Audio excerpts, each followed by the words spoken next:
Hello everyone. So in the previous two videos, we have covered two types of quadratic equations. Today we will be seeing the third type. So the first two types that we have covered are ax squared plus bx plus c equals to 0. Second we covered was ax squared minus bx minus c equals to 0. Now let's move on to the third one, that is ax squared minus bx plus c equals to 0, where we have alternate minus and plus signs as the operating sign. So let's take an example. If I have an equation that is 2x squared minus 5x plus 3 equals to a 0. So as we did in the second type, we find out the product of 2 and 3, that is the coefficient of x square and the constant. That gives me plus 2 into plus 3 is equals to 6. Now I have to find out the factors of 6 such that the multiplication should give me 6 and the addition of the two terms should give me minus.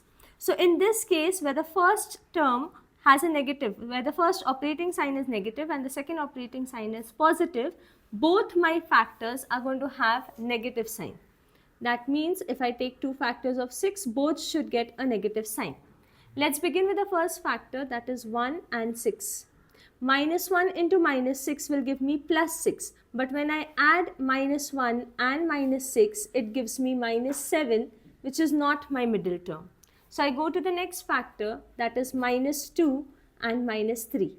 Minus 2 into minus 3 gives me 6. Minus 2 plus minus 3 will give me minus 5. So the two factors of 6 are minus 2 and minus 3. We'll split up minus 5 as minus 2 and minus 3. So the equation will become 2x squared minus 2x minus 3x plus 3 is equal to a 0. Now from again pairing it up, from the first two terms I can take out 2x common.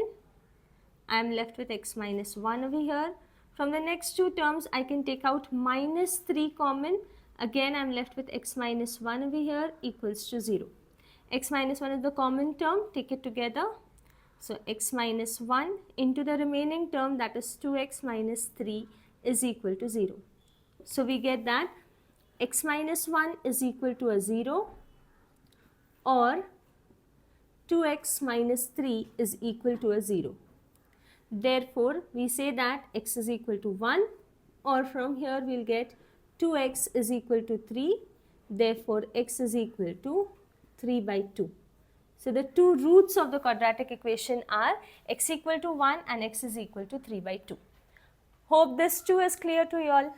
Thank you.